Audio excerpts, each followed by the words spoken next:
Hello students, welcome back to the channel. This is Alicia Oberoi, your guide for JKSSB FA. Students, हम क्या cover कर रहे हैं आजकल? हम जनरल इकोनॉमिक्स के सारे टॉपिक्स कवर करने की कोशिश कर रहे हैं, ठीक है? तो आज हमारे सामने क्या टॉपिक है? आज हम जो टॉपिक लेने वाले हैं वो है planning economy versus market economy. बेटा स्टार्ट करने से पहले I just want to remind you कि जिन बच्चों ने सेशन को लाइक नहीं किया वो लाइक कर दें, सब्सक्राइब करें चैनल को, बिकॉज सब्सक्रिप्शन से ही रीच मिलती है और I can reach more students like you. उन तक ये इंफॉर्मेशन, ये नॉलेज पहुंच सकती है। तो sharing is caring, so all of you please subscribe to the channel and like my session. तो आज हमने बहुत ही छोटा सा टॉपिक करना है, इसके एमसीक्यूज भी लगाएंगे, असर्शन रीजनिंग भी लगाएंगे। तो टॉपिक का नाम है planning economy versus market economy. अगर आपने पिछली वीडियोस देखी हो, कंसेप्ट्स ऑफ इकोनॉमिक्स या इंट्रोडक्शन ऑफ इकोनॉमिक्स देखी है, तो वहां पर एक वर्ड था इकोनॉमी, उसको मैंने समझाया था आपको। इकोनॉमी बेटा एक सिस्टम है, उस सिस्टम के अंदर काफी सारे प्रोसेसेस होते हैं, जैसे कि प्रोडक्शन, कंजम्पशन, डिस्ट्रीब्यूशन, एक्सचेंज। तो ये सारे प्रोसेसेस इस सिस्टम के अंदर होते हैं, उसको बोलते हैं हम इकोनॉमी। अब ये जो इकोनॉमी की अगर हम बात करें ना बेटा, ये इकोनॉमी आपकी 3 टाइप्स की होती है। Economies of 3 types. What are the 3 types? One is planning economy, another is your market economy, और तीसरी आपके पास आती है मिक्स्ड इकोनॉमी। ठीक है जी। अगर हम मार्केट इकोनॉमी की बात करें, इसको कैपिटलिस्टिक मार्केट भी कहते हैं। कैपिटलिस्टिक इकोनॉमी लिख लीजिए। और प्लानिंग इकोनॉमी को आप सोशलिस्टिक इकोनॉमी भी कहते हैं। ठीक है बच्चों, मैंने आपको सेंट्रल प्रॉब्लम्स ऑफ इकोनॉमी भी बताया था। सेंट्रल प्रॉब्लम ऑफ इकोनॉमी क्या है आपकी? है central problem is in relation to the allocation of resources. कि इकोनॉमी की सेंट्रल प्रॉब्लम क्या है? कि रिसोर्सेज को एलोकेट करना, मतलब क्या प्रोड्यूस करना, व्हाट टू प्रोड्यूस, कैसे प्रोड्यूस करना, किसके लिए प्रोड्यूस करना। ये हमारी सेंट्रल प्रॉब्लम्स है इकोनॉमी की, या मेन प्रॉब्लम्स है इकोनॉमी की। ठीक है, अगर ये व्हाट टू प्रोड्यूस, क्या प्रोड्यूस करेंगे, कैसे करेंगे, किसके लिए, सारे इकोनॉमिक डिसीजंस अगर गवर्नमेंट लेती है किसी इकोनॉमी में सेंट्रल प्लानिंग के थ्रू, उसे बोलते हैं प्लानिंग इकोनॉमी या सोशलिस्टिक इकोनॉमी। ठीक है, जिस इकोनॉमी में सारे डिसीजन गवर्नमेंट लेगी उस इकोनॉमी को हम बोलते हैं सोशलिस्टिक या प्लानिंग इकोनॉमी। लेकिन अगर सारे डिसीजन इंडिविजुअल ले रहा है, हाउस होल्ड सेक्टर ले रहा है, फर्म्स ले रहे हैं, किसकी हेल्प से? मार्केट फोर्सेस की हेल्प से। और मैंने आपको बताया है, पिछली वीडियोस देखिए आइए, मार्केट फोर्सेस 2 टाइप की, डिमांड ऑफ द कस्टमर और सप्लाई ऑफ द प्रोड्यूसर। इसके थ्रू, मार्केट फोर्सेस के थ्रू अगर इकोनॉमिक डिसीजन लिए जाते हैं, अगर इंडिविजुअल्स एंड फर्म्स लेती है, तो उसको बोलते हैं मार्केट इकोनॉमी या कैपिटलिस्टिक इकोनॉमी। ठीक है जी, आगे चलते हैं। अब प्लानिंग इकोनॉमी या सोशलिस्टिक इकोनॉमी में डिसीजन कौन लेता है? गवर्नमेंट लेता है। और अगर हम दूसरी इकोनॉमी की बात करें, मार्केट इकोनॉमी में सारे डिसीजन कौन ले रहा है? कंज्यूमर्स, इंडिविजुअल्स, फर्म्स, प्रोड्यूसर्स, क्योंकि ये डिमांड और सप्लाई के ऊपर बेस्ड है। रिसोर्स कौन एलोकेट कर रहा है? वो allocation of the resources is in accordance to the government plans. लेकिन ये किसकी हेल्प से होती है allocation? It is because of your market forces, that is demand and supply. The price is determined, the output determined, it is all controlled by the government. But if we talk about this market economy, it is determined by the market forces, that is demand and supply. Okay, आगे चलते हैं। अगर मैं इसकी ownership की बात करूं, ownership किसके पास है, जैसे फॉर एग्जाम्पल नॉर्थ कोरिया है ना, उधर ओनरशिप हर चीज की किसके पास है, पब्लिक ओनरशिप होती है, गवर्नमेंट की है, और इसमें सारी की सारी लोगों की प्राइवेट ओनरशिप है। इसमें जब गवर्नमेंट इन्वॉल्व हो गई तो मोटिव क्या होगा, सोशल वेलफेयर, और अगर प्राइवेट सेक्टर है तो private sector will always think about profit maximisation. अगर हम प्लानिंग इकोनॉमी की बात करें, इसमें कंपटीशन लिमिटेड है, ज्यादा कंपटीशन नहीं है क्योंकि private sector is not involve. लेकिन अगर हम इसकी बात करें, अब इसमें क्योंकि प्राइवेट सेक्टर इन्वॉल्व है, कंपटीशन कितना ज्यादा है, तो कंपटीशन बहुत ज्यादा होता है। अगर इसमें चॉइसेस की बात करें, कंज्यूमर की चॉइस की, कंज्यूमर क्योंकि कंपटीशन कम है तो कंज्यूमर चॉइस इज लिमिटेड, और इसमें कंज्यूमर के पास चॉइस बहुत ज्यादा है क्योंकि कंपटीशन हर चीज का बनाने का बहुत ज्यादा। इसकी एग्जाम्पल होगी farmer USSR, north Korea, China, ये सब इसकी एग्जाम्पल्स हो गई।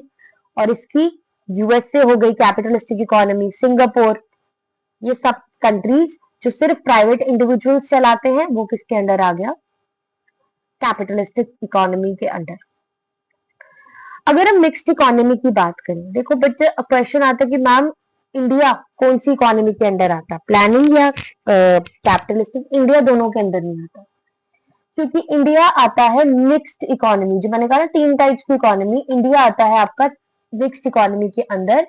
ये गवर्नमेंट और प्राइवेट सेक्टर मिलकर चलाते हैं, ठीक है, खिचड़ी पकी हुई है, दे को एग्जिस्ट, दोनों ही एग्जिस्ट करते हैं क्योंकि दोनों, पब्लिक भी इसमें ऑपरेट कर रहा है, प्राइवेट भी। कंप्लीटली आपने एक सेक्टर को सारा ओनरशिप नहीं दी है। गवर्नमेंट स्ट्रैटेजीज बनाती है, इंडस्ट्रीज को रूल्स एंड रेगुलेशंस बताती है, लॉज बनाती है, और जो प्राइजेस हैं वो कौन डिटरमाइन करता है, मार्केट फोर्सेस। मार्केट फोर्सेस कौन से, demand of the consumer and supply of the producer. दोनों चीजें, सोशल वेलफेयर भी मैक्सिमाइज करने की कोशिश की जाती है और प्रॉफिट मैक्सिमाइजेशन भी मैक्सिमाइज करने की कोशिश की जाती है। Now let us understand what are the advantages of centrally planned economy. इसको हम सेंट्रली प्लान्ड भी बोलते हैं। सेंट्रली प्लान्ड और सोशलिस्टिक इकोनॉमी के क्या क्या एडवांटेजेस हैं। सबसे पहले क्योंकि ये सोशल वेलफेयर के लिए काम करती है, इसीलिए इनइक्वालिटी रिड्यूस करने की कोशिश करती है। इनकम तरीके से there is reduction of inequality, मतलब difference between rich and poor, rich and अमीर गरीब के बीच का डिफरेंस कम करने की कोशिश करती है। प्रिवेंट मोनोपोली, मतलब concentrated power in one hand, ऐसा नहीं। फोकस वेलफेयर पे है, प्लान तरीके से, जैसे चाइना प्लान डेवलपमेंट करने की कोशिश कर रहा है और कोशिश कर रहा है कि सारे रिसोर्सेज सही तरीके से, पूरी तरीके से लगे, कोई भी रिसोर्स की वेस्टेज ना हो। और इसकी डिसएडवांटेजेस क्या है, इसकी डिसएडवांटेजेस है कि पहला, क्योंकि गवर्नमेंट के पास कंट्रोल है, प्राइवेट सेक्टर के पास कंट्रोल है नहीं, so there is lack of competition, ठीक है। देन इनोवेशन कम है क्योंकि कंट्रोल गवर्नमेंट के पास है, प्राइवेट इनोवेशन भी इतनी नहीं है, क्रिएटिविटी इतनी नहीं सामने आती। जो गवर्नमेंट के ब्यूरोक्रेटिक डिलेज है डिसीजन मेकिंग के, वो इसको फेस करने पड़ते हैं। कंज्यूमर के पास ज्यादा चॉइसेस है नहीं, और रिसोर्सेस, क्योंकि you are not focusing on market signal, not market forces, तो एलोकेशन इतने सही तरीके से नहीं होती, ठीक है। Now let us understand what are the advantages of market economy या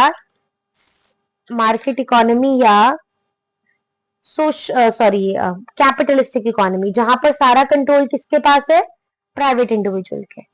रिसोर्सेज एफिशिएंटली यूटिलाइज होते हैं, प्राइवेट सेक्टर भी अच्छे से काम कर रहा है, इनोवेशन आ रही है, consumer is the king, consumer के बारे में सोचा जाता है, कंज्यूमर सिविजिनिटी, क्योंकि कंपटीशन ज्यादा है तो कंज्यूमर डिमांड को भी कंसिडर किया जाता है। प्रोडक्टिविटी ज्यादा है, कंपटीशन हेल्दी है, क्योंकि बिकॉज जब private sector is working for profit maximisation, they want कि एफिशिएंटली रिसोर्सेज यूटिलाइज हो जाए, वेस्टेज ना हो, क्वालिटी वाला काम हो, ताकि we have an edge over our competitors. तो उसको बेहतर करने के चक्कर में बेहतरीन बनते जाते हैं। सो डिसएडवांटेजेस ये है कि इनइक्वालिटी, रिच एंड पुअर का डिफरेंस बढ़ता जाता है, अमीर ज्यादा अमीर हो रहे हैं, गरीब और गरीब हो रहे हैं, ठीक है। इकोनॉमिक फ्लक्चुएशंस बहुत ज्यादा होती है, डिमांड एंड सप्लाई की, उसको स्टडी करना it is a very risky situation है ना, प्राइसेस चेंज हो रहे क्योंकि मार्केट फोर्सेस में फ्लक्चुएशंस बहुत है। मोनोपोली, कंसंट्रेशन पावर एक हाथ में होना, there is a tendency of monopoly, monopoly mean single seller, जो कंपेटिटर माहिर हो जाए अपने खेल में, he can bring monopoly. Unemployment because they will not consider equality, they will only consider profit कहाँ से बढ़े, तो वो कट करते रहते हैं, या कह सकते हैं जब किसी की काम की जरूरत नहीं उसको निकाल दिया, है ना। इनइक्वालिटी के बारे में नहीं सोचा, बस प्रॉफिट मैक्सिमाइजेशन के बारे में सोचा, तो welfare will be lost. And public goods में be under provided, public goods, public के वेलफेयर के लिए जो गुड्स होते हैं या पब्लिक के लिए चीजें, they are not provided nicely, they are not considered basically. So students, let us take up, आपको बस डिफरेंस में इतना ही पढ़ना था, तो now let us take up our MCQs, फटाफट अपने MCQs लगाते हैं फिर आगे चलते हैं। In a market economy prices are determine, market economy में कौन करता है, demand and supply, already told you, market forces बोलते हैं हम इनको, ठीक है, ये तो बहुत इजी था। आगे B, which economy is also known as centrally planned, obviously your socialistic economy, मैंने आपको पहले ही बताया तीन नाम है इसके, प्लान्ड, एक सेंट्रली प्लान्ड होता है, प्लान्ड इकोनॉमी, सोशलिस्टिक, ये मैंने आपको बताया अभी। In a planned economy allocation of resources, planned economy में कौन करता है, government obviously. Which is a feature of market economy, market economy क्या है, price is control by government, ये तो कभी भी नहीं आएगा। कंज्यूमर सॉवरेनिटी, ये तो होता है, सेंट्रल प्लानिंग नहीं होता, पब्लिक ओनरशिप नहीं, consumer is the king, it is considered. India follows mixed economy, Pakistan also follows mixed economy, दोनों ही मिक्स्ड इकोनॉमी को फॉलो कर रहे हैं। Profit motive is strongest in, profit motive किसका है, कैपिटलिस्टिक का, ये तो नहीं होगा, ये तो दोनों एक ही है, मार्केट या capitalistic.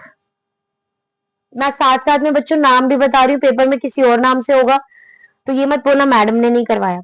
Which economy generally provides a consumer choice, obviously market economy, क्योंकि इसी में कंज्यूमर सॉवरेनिटी को कंसिडर किया जाता है। Which is not a characteristic of planned economy, government ownership होती है, price mechanism, central planning, social welfare, price mechanism, yes. Resource allocation through demand and supply is known as market mechanism, है ना, market forces, market mechanism. Which economy is most likely to experience monopoly without government regulation? Government regulation किसमें नहीं है, market economy, capitalistic. Assertion reasoning. In a market economy, prices are determined by the demand and supply. ठीक है, government fixes prices of all goods, गलत है, A is true, R is false. A planned economy aims at social welfare. The government controls production and resource allocation. Yes, A. Correct explanation है ना, planned economy में कौन करता है, government, so this is correct explanation. Consumer sovereignty is a feature of market economy. Yes. Consumers influence production through demand. Yes, A. क्योंकि consumer sovereignty is एक feature है, क्योंकि consumer through demand they will influence the production, consumer की demand होगी तभी production होगी, consumer की demand नहीं होगी तो प्रोडक्शन किस लिए होगी, है ना। India follows a pure market economy, ये तो कितना गलत है, India follows mixed economy, both public and private sectors coexist in India. Second is right, A is false and R is true. Competition is generally absent in planning economy. Production decisions are centrally planned.